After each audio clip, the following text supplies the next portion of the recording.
What's up everybody? Gabriela Milian here. If you follow me on Instagram, this has been a long requested video, but I finally have it up and I'm going to be taking you all through the three common mistakes. That's six. Three common mistakes that people make on camera. If you're coming to my channel for the first time, hi, my name's Gabby.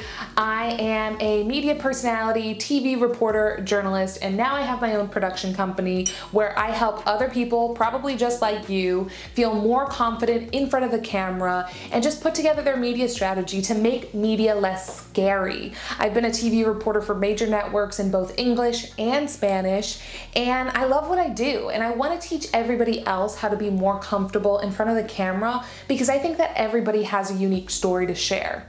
So if you haven't already, I'd love it if you subscribed and turned on the notification bell because I am a pretty new YouTuber, but I am going to continue to be posting more videos related to videography, photography, being confident on camera, becoming a media personality, maybe voiceover, maybe more lifestyle, maybe a little motivation, maybe a little inspo. I'm in the New York City area and I just moved back here from LA, so I'll be talking about some of my life pivots as well, but let's get right into the video. This is something that's super common, especially for people who are brand new to being on camera. And I think we're seeing this a lot more now because everybody's working from home with COVID. And the number one thing is bad form, bad posture. Now, you're probably thinking, well, I see YouTubers all the time. They just do, a selfie video where they're just kind of lounging around or whatever. These YouTubers are probably people who have a big following and have been doing this for a long time, and that's their type of content. It's supposed to be more relaxed. But if you want to look more authoritative, have a lot more energy and confidence in front of the camera, make sure you have shoulders back, keep everything straight and upright. I mean, my mom literally used to karate chop me in the back to have me sit up straight whenever I was sitting. And if you're having a hard time while you're sitting down, sitting up straight, stand up. I'm standing up right now doing this video because it's so much easier to invoke a lot of energy and invoke a lot of confidence when you are sitting up straight with good posture, and that is the number one mistake that I see. People slouching over, like, nobody looks good, nobody, not even the most beautiful models look good when they're like this. They don't look confident like this. Even when you see people on the runway, their shoulders back. So number one, bad form, fix the posture. That's probably a very common mistake that I see with people who are just getting in front of the camera. Number two, this is huge with my experts out there, using big, complicated words. Nobody knows what you're talking about. I've actually helped train a lot of doctors, attorneys, financial advisors to be more confident in front of the camera.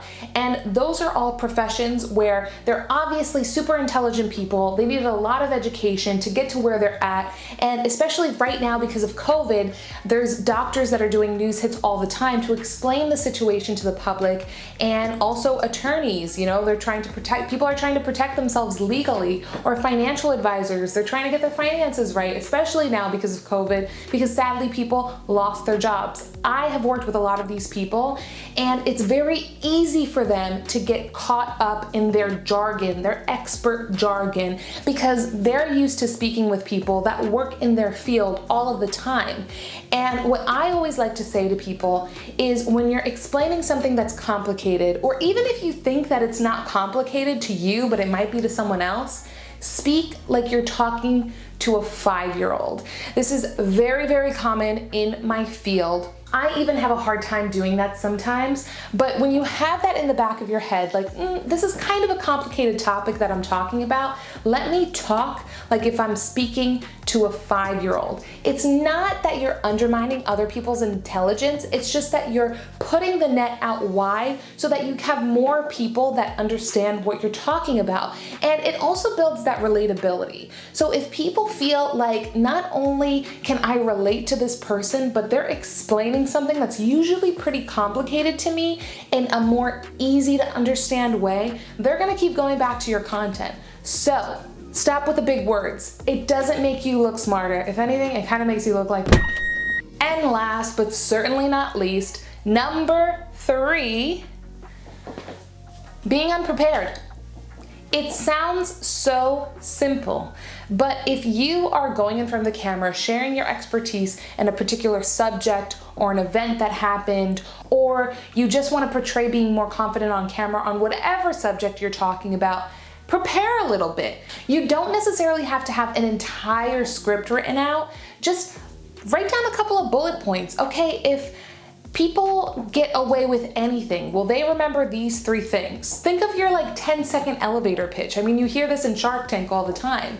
So what is it that you want people to go away with? If you have that in the back of your mind, then you can prepare a little bit better and just have bullet points. Even right now, I'm just talking to you on camera, but I had the 3 things that I knew in the back of my head that people always kind of mess up on camera, and it's usually these 3 reasons. I just remembered those 3 points, and I'm just talking to you guys, and that's what people want to see. So if you prepare even just a little bit, just write down a couple of bullet points, nothing crazy, it will make you look much more confident on camera, and it'll make you look like you know what you're talking about, because at the end of the day, you probably do.